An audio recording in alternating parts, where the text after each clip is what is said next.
हमारे खास मुलाकात कार्यक्रम में आप सभी दर्शकों का स्वागत है। आज इसी श्रृंखला में हमारे साथ वरिष्ठ शायर व पूर्व पार्षद उमर CID जी है।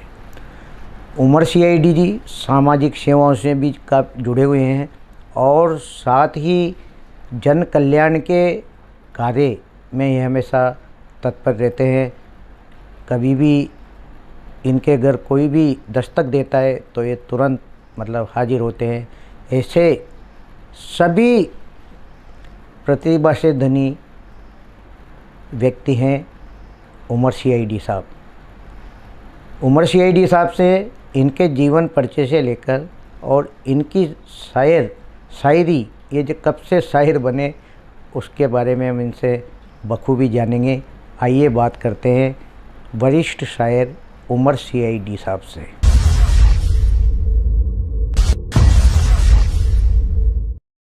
उमर CID साहब, आपका हमारे स्टूडियो में बहुत बहुत स्वागत है। बहुत स्वागत, आपका भी धन्यवाद बहुत। उमर जी, सबसे पहले तो आप अपने जीवन परिचय के बारे में हमारे दर्शकों को बताएं। आप कहाँ से हैं, शिक्षा वगैरह आपकी कहाँ हुई और शायरी की तरफ रुख कब किया आपने? सभी दर्शकों को मेरा आदाब, सलाम। सबसे पहले मैं आपको बताना चाहता हूँ कि मेरा जन्म बहुत महत्वपूर्ण तारीख है। 1 अप्रैल 1469 को मेरा जन्म हुआ। मेरे फादर राजस्थान पुलिस की DSB शाखा में प्रभारी थे जी, और वो पुलिस का CID डिपार्टमेंट कहलाता है। तो मैं 1 अप्रैल को जब पैदा हुआ तो मेरे फादर ने लोगों से कहा मेरा लड़का हुआ, तो कई लोगों ने नहीं माना क्योंकि वो हास्य का दिन बिल्कुल। लेकिन वो 1969 1 अप्रैल मंगलवार का दिन था जी। और मेरे जो दादा थे वो मूलतन कैथून के रहने वाले थे। हमारा गोत्र तंवर है, अंसारी समाज से हम जी। मेरे फादर कोटा पुलिस में रहे, तो फिर 1945 में मेरे दादा ने कोटा में घंटाघर अम्मालों के चौक में मकान ले लिया। पुश्तैनी तौर पे वहीं रहते हैं आज भी हम। और जो मेरी प्राथमिक शिक्षा थी तो माध्यमिक विद्यालय पाटनपोल कोटा में मैंने इल्म हासिल किया। वर्ष 1990 नेवासी में जब शहर के हालात ख़राब हुए नेवासी के अंदर जी, तो लोग बड़े परेशान हुए। कर्फ्यू का दौर था, उसी दौरान जन सेवा की प्रेरणा मुझे मिली जी। और जो लोग उस घटना में घायल हुए थे, तो मेरे पास कुछ दवाइयाँ थी जी। उन दवाओं से मैंने उनको देके करीब 3 दर्जन गोलियाँ, दूसरी दर्द की, इस तरह के कैप्सूल थे जी। तो जहाँ घायलों को लाया गया वहाँ ऐलान हुआ कि जिनके पास जो दवाइयाँ वो ले आए। तो इस तरह से हमने दवाएं एकत्रित करके और वहाँ से जन सेवा का प्रारंभ किया और सामाजिक सेवा से जुड़ते रहे। धीरे धीरे मन के अंदर कई रचनाएं आती थी जी। और उसे मैं लिखने की कोशिश करता। लेकिन मेरे जो पिता थे CID अब्दुल शकूर अंसारी साहब जी, मेरे फादर भी एक साहित्यकार थे। वर्ष 1958 में सीताबाड़ी जो मेला केलवाड़ा में है, तो मेरे फादर ने राजस्थान पुलिस की ओर से वहाँ एक कविता सुनाई थी और उस कविता में राजस्थान पुलिस की ओर से वो फर्स्ट आए थे और काशी की थाली उन्हें इनाम मिली थी। बहुत बढ़िया। मान सिंह जी और डिप्टी थे, तो वो कंटक्स मुझे अपनी कविता सुना गई। जब बीमार हुए 1999 में, दुनिया से तो 10 में गए, मगर 99 में उन्होंने मुझे कविता सुनाई कारगिल युद्ध के दौरान जी। और उसी दिन वो उनकी कविता सुनने के बाद मुझे भी देशभक्ति की रचना लिखने का मौका मिला। तो मैं उनकी जो बहुत प्यारी कविता है, मैं बिल्कुल सुनाइए। तो चाहता हूँ, हाँ, स्मृति के रूप में जरूरी है। उस दौर के हालात 1958 को आप ध्यान में रखें कि पैसा सरीसी चीज जगत में, पैसा सरीसी सबसे मेन चीज है कि पैसा सरीसी चीज जगत में और दूसरी प्यारी क्या। वाह। पैसा सरीसी चीज जगत में और दूसरी प्यारी क्या, और जिसका कोई हुक्म न माने फिर उसकी सरदारी क्या। वाह, क्या बात, क्या बात। पैसा सरीसी चीज जगत में और दूसरी प्यारी क्या, जिसका कोई हुक्म न माने फिर उसकी सरदारी क्या, और रण में जाके धोखा दे ऐसी पास कटारी क्या। वाह, क्या रण में बात। जाके धोखा दे ऐसी पास कटारी क्या, वक्त पड़े पर काम ना आए ऐसी नातेदारी क्या। वाह, बहुत बढ़िया। वक्त पड़े पर काम ना आए ऐसी नातेदारी क्या। युवक हो सिंगार करे, युवक हो सिंगार करे बिन रूप की राजकुमारी क्या। और उस जमाने में मोटर बहुत बड़ी बात थी, तो ये बिल्कुल। शेर भी उन्होंने लिखा हाँ, बताएं। कि यज्ञा बग्गी खूब बैठले, यज्ञा बग्गी खूब बैठले मोटर बिना सवारी क्या। बहुत बढ़िया। यज्ञा बग्गी खूब बैठले मोटर बिना सवारी क्या, और धना मिर्च भले डाल दो नमक बिना तरकारी क्या। वाह, तो इस कविता को मैंने व्यंग्य किया है, क्योंकि कई सरकारी अफसर जो ईमानदारी से काम करते हैं तो उनके साथ पीड़ा होती है कि यार तने काहे करे हो, मैंने क्या किया दुनिया में, बिल्कुल, दुकान सही। इतने साल नौकरी करी। सही तो मैंने बात। इस कविता को व्यंग्य कर दिया। तो आप भी ताज्जुब करेंगे कि 70 साल में मैंने वो एक शेर लिखा इसमें वाह, कि धना मिर्च भले डाल दो नमक बिना तरकारी क्या, और जिसने रिश्वत ना खाई वो अफसर सरकारी क्या। वाह, क्या ये बात कविता है। यहाँ आके पलट गई। और जैसा कि आज हम अभी 15 अगस्त मना के आपके सामने आए हैं, तिरंगा आपके सीने पे भी लगा हुआ है, मेरे सीने पे भी लगा हुआ है। उसी तिरंगे पे मैंने लिखा हाँ, कि तिरंगा मेरे देश का आंखों में बसाए रखना, बहुत बढ़िया। तिरंगा मेरे देश का आंखों में बसाए रखना, हिफाजत करना इसकी सीने से लगाए रखना। वाह, और हम एकता की बात करते हैं, मैं ज़्यादातर कौमी एकता, बिल्कुल। सद्भावना और व्यंग्य जी, कि हम अमन के पुजारी हैं, हम अमन के पुजारी हैं, अमन हमारी शान है, हम अमन के पुजारी हैं, अमन हमारी शान है। भारत माँ कहो या हिंदुस्तान मुल्क हमारी जान है, वाह, मुल्क हमारी बहुत जान है। खूब, बहुत। और मैं देश के वीर शहीदों को याद करते हुए, कई रचनाएं हैं, लेकिन मैं कौमी एकता की बात करते हुए जी, उन शहीदों को नमन करता हूँ, उन्हें सलाम करता हूँ और उन्हें भावभीनी श्रद्धांजलि अर्पित करता हूँ। उससे पहले मैं एक शेर आपके लिए, हाँ, आपका जो ये नूरानी चेहरा हमारे सामने है, आपकी मुस्कुराहट, कि रहे दिल में ईमान तो खुदा नूर देता है, वाह, रहे दिल में ईमान तो खुदा नूर देता है, और रहे दिल में शैतान तो खुदा दूर रहता है। और भलाई करके जो इनाम आता है, भलाई करके जो इनाम आता है, मुसीबत में वो सिक्का काम आता है। मैं परेशानी में लेता हूँ अक्सर, मेरी जुबान में उस खुदा का नाम आता है। वाह, क्या बात है। अब मैं देश के उन शहीदों को नमन करता हूँ, सलाम जी। करता हूँ सुनाइए।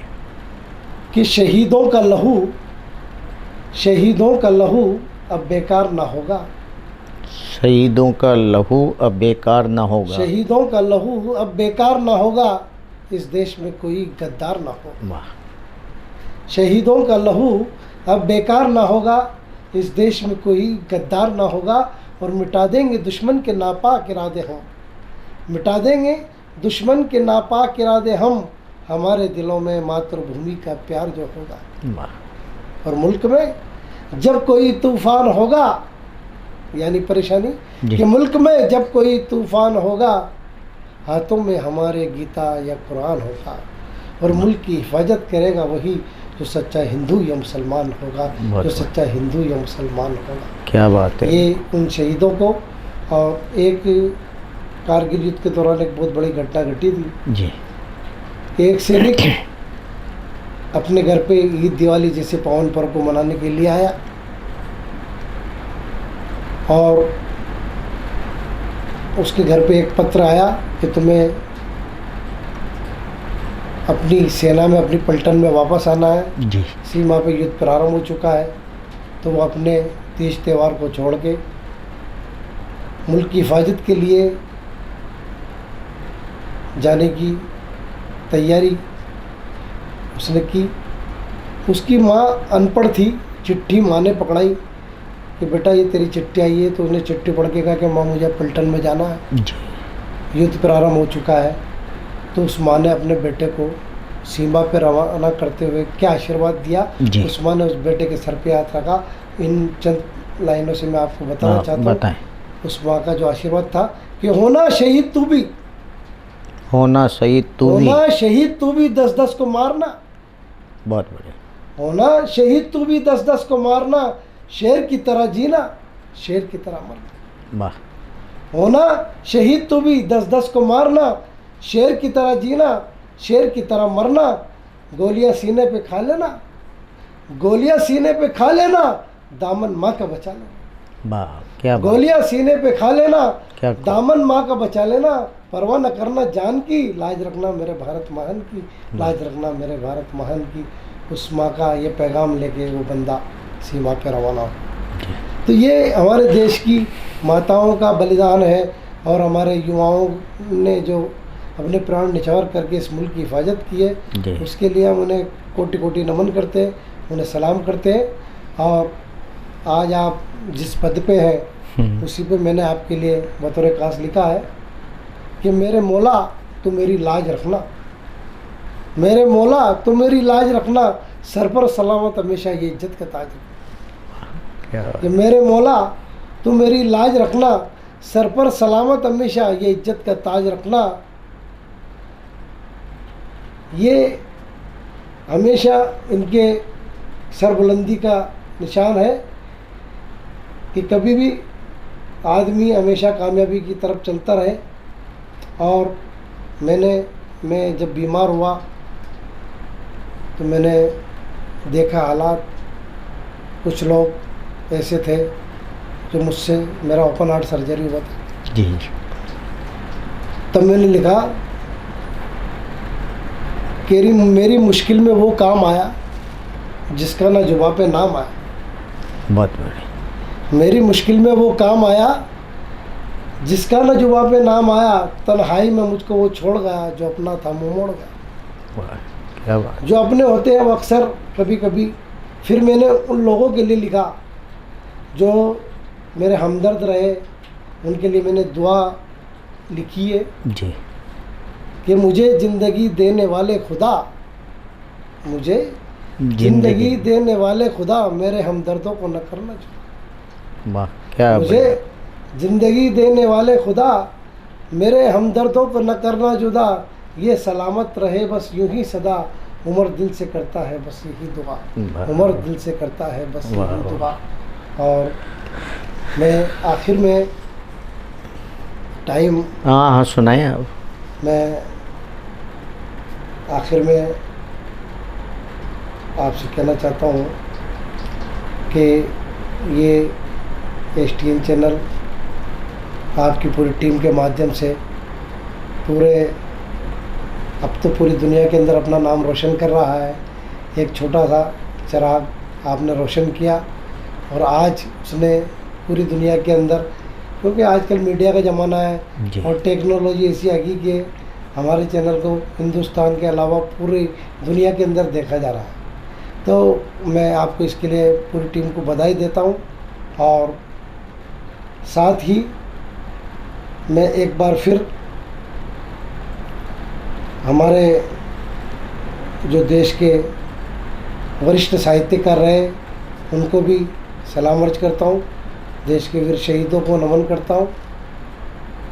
अब्दुल्ला गांधी जी जो क्रांतिकारी थे, उनके बारे में आपने भी पहले कई मामले उठाए। जी जी।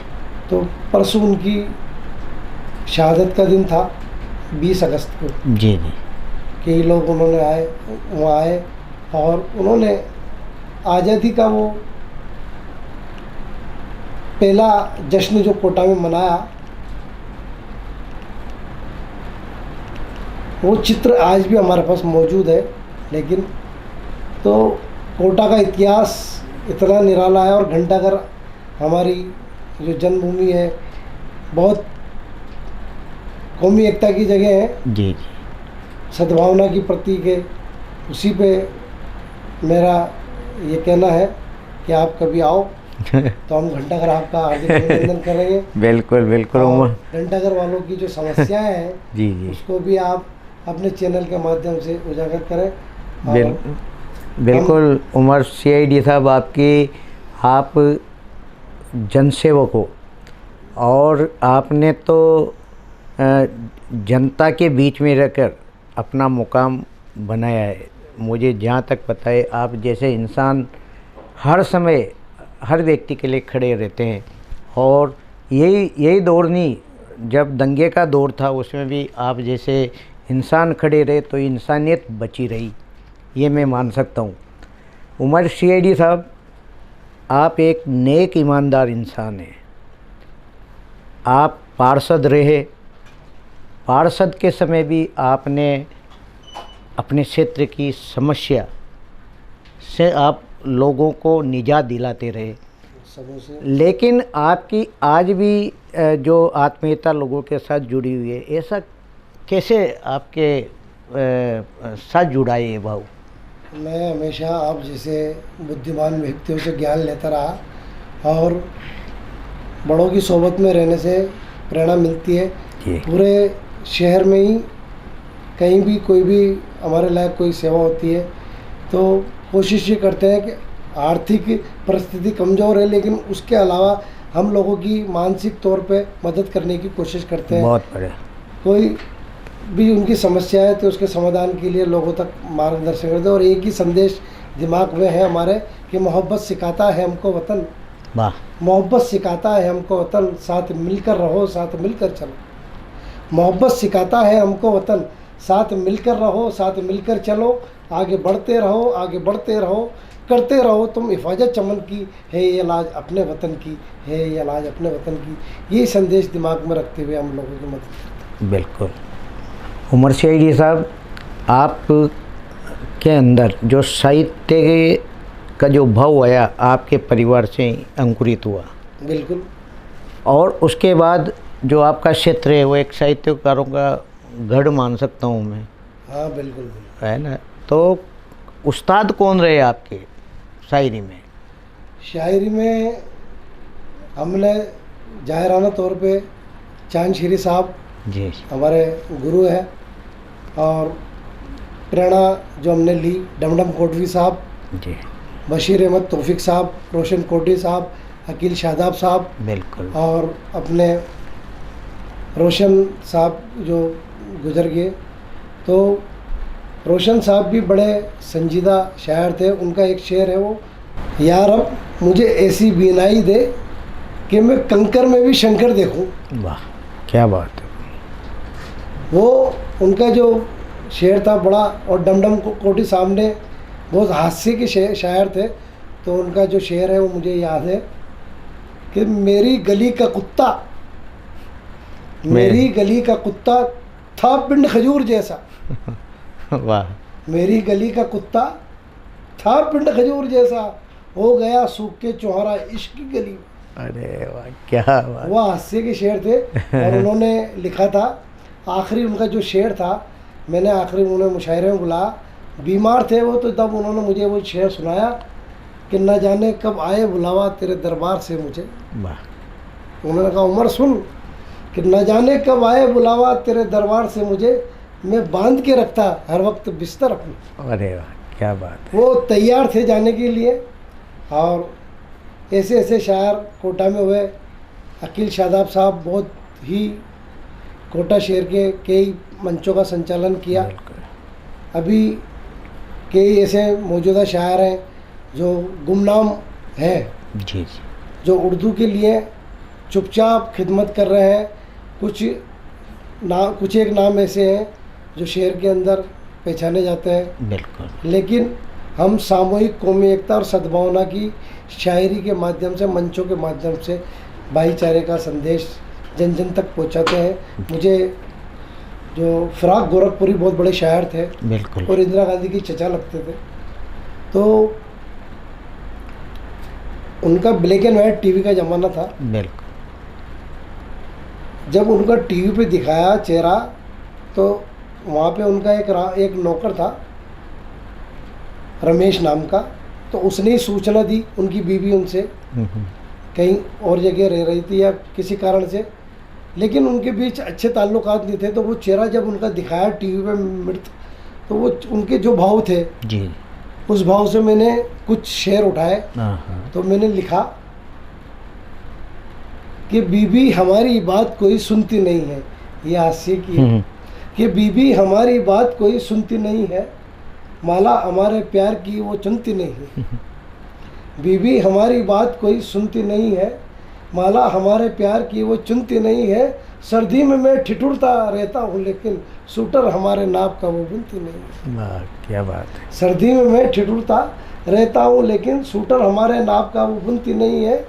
और पूरे देश के अंदर वो एकता का परचम लहराते थे, कौमी एकता की कविताएं रचनाएं सुनाते थे, शायरी करते थे। तो उसी पे मैंने लिखा कि सर्दी में मैं ठिठुरता रहता हूँ लेकिन सूटर हमारे नाप का वो बुनती नहीं है। और एकता का परचम लहराते देश में, एकता का परचम लहराते देश में, घर में लगी आग अब बुझती नहीं। वाह, क्या बात है। घर में लगी आग अब बुझती नहीं है। और कैसे मिटेगा सिलसिला नफरत का ये उम्र, फितरत हमारी कौम में अब भी वही थी। वाह। और एक शेर जो मैंने लिखा कि अपन किसी बुराई को मिटाते हैं, तो उसी पे मैंने जब देखा कि वो बुराई वापस पनप रही, तो आप देखिए दर्द कितना था कि नफरत के बीज हमने लाखों किए दफन। वाह। नफरत के बीज हमने लाखों किए दफन, फिर भी हमारे खेत में फसलें उगती वही तो है। और कैसे मिटेगा सिलसिला नफरत का ये उम्र, फितरत हमारी कौम में अब भी वही तो है। वाह। ये दर्द मैंने अपना लिखा।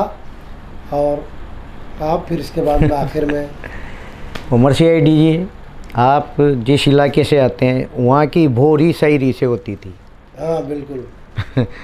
घंटाघर मुख्य मार्ग पे बड़े बड़े मुशायर हुए, बेकल उस्साई और अब्दुल्ला आजमी, बशीर अहमद बद्र, राहत गवालेरी, राहत इंदौरी, ऐसे कई मध्य प्रदेश, एमपी, राजस्थान और देश भर से शायर वहाँ आते थे।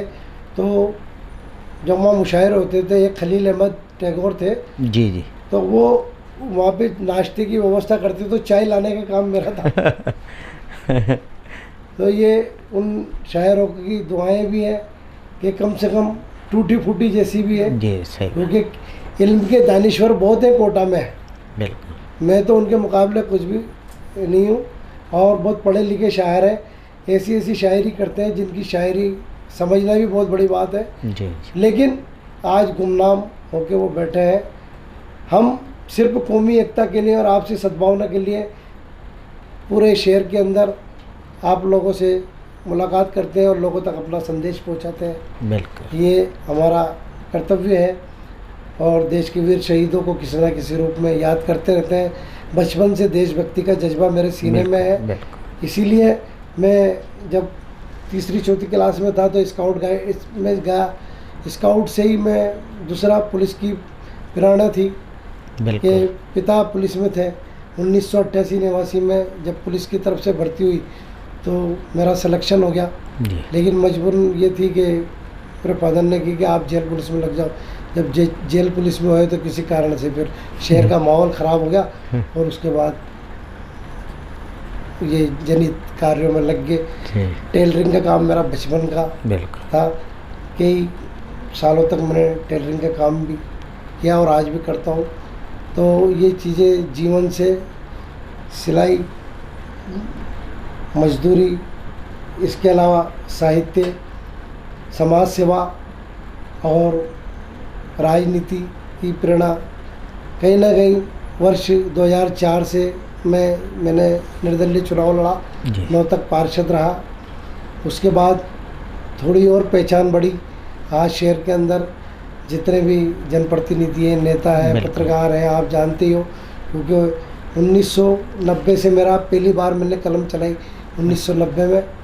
14 सितंबर 1990 को पहला लेख मैंने लिखा, जब एक जननायक नाम का एक अखबार अटल जी वहाँ चला, भंवर जी अटल जी है ना, जब वहाँ पे खेलड़ी पाठक इसका ऑफिस था जी। तब से ये सफ़र जारी है और आपकी दुआएं मिलते रहे। आखिर में आप इजाज़त दें तो मैं समापन। मैं उमर जी आपसे एक बात और पूछना चाहता हूँ जी, क्योंकि राजनीति में आपका पदार्पण हुआ और किसी भी पार्टी से आप नहीं थे, निर्दलीय के रूप में आपको जनता ने चुना, क्योंकि निर्दलीय वही जीत के आता है जो जनता के बीच में जनसेवक होता है। तो कैसे भावना उत्पन्न हुई उस समय आपके चुनाव लड़ने में? मैं जनसेवा से जुड़ा हुआ था, चुनाव लड़ने का मेरा कोई इरादा नहीं था। जी हकीकत में एक छोटी सी घटना घटी। मेरे से पहले जो पार्षद थे जी, तो उनको ये उम्मीद थी, वो भी निर्दलीय थे, उनको ये उम्मीद थी कि अब कांग्रेस मुझे टिकट देते हैं। हाँ, तो कांग्रेस पार्टी ने उन्हें टिकट न दिया और किसी और अन्य आदमी का नाम ओपन हो गया। जब वो वार्ड में आए तो मैंने उनसे कहा, मैंने कहा भाई साहब क्या यार मेरा टिकट नहीं हुआ, किसी और का हो गया, तो उमर तो भी तेरी किस्मत आजमा लेना, उनका ये कहना था। अच्छा। और मेरे जहन में ऐसी कुछ नहीं थी। तो मेरे साथी जो थे, शराफत भाई, हमीद भाई ठेकेदार, बशीर अहमद ठेकेदार, अकील पिंटू, बहुत सारे ऐसे लोग थे। जी जी। तो मैंने जब उनसे सलाह करी तो शराफत भाई ने की कि आप फार्म भर दो, जी। हेरो कोचिंग क्लासेज का सस्ता फार्म भरा। कोचिंग उस ज़माने में इतने चालू नहीं हुए थे, लेकिन कोचिंग स्टूडेंट जो श्रीपुरा में थे वो सब मेरे साथ जुड़े। और उसके बाद मोहल्ले वालों ने, जो गरीब तबका था बिल्कुल, और जो ऐसे लोग थे निर्धन, बिल्कुल, वो सब लग गए साथ। और बिना, मेरे खाते में 260 रुपये थे, आज भी मेरे अकाउंट में 260 ही है। अच्छा। वो तमाम खर्चा जो मेरे साथी थे उन्होंने झेला, और उन तमाम लोगों का मैं आज भी शुक्रिया अदा करता हूँ जी जी। कि ये इज्जत जो मिली उन्हीं तमाम लोगों की देन है। इसीलिए मैंने अभी जो पहले बोला था कि मुझे ज़िंदगी देने वाले खुदा, मुझे ज़िंदगी देने वाले खुदा, मेरे हमदर्दों को न करना जुदा, वाह वाह। वो सलामत रहे, बस यूं ही सदा उमर दिल से करता है बस ये दुआ। और आखिर में हाँ बताएं। मैंने जो समापन शेर है कि हाँ। मुसाफिर है, हाँ मुसाफिर हैं सफ़र में कहीं मुलाकात होगी, मुसाफिर हैं सफ़र में कहीं मुलाकात होगी, हम तुम मिले तो फिर कोई बात होगी, सावन बरसेगा, सावन बरसेगा, यकीनन एक दिन प्यार की बरसात होगी, यकीनन एक दिन प्यार की बरसात होगी। जय हिंद, जय भारत। ये थे हमारे साथ वरिष्ठ शायर उमर CID साहब, पूर्व पार्षद भी रहे हैं, निर्दलीय के रूप में चुनाव लड़े थे। साथ ही इनके साथ जनसेवा का भाव जुड़ा हुआ है। पिता पुलिस में CID में थे, वो भी एक ईमानदार इंसान थे।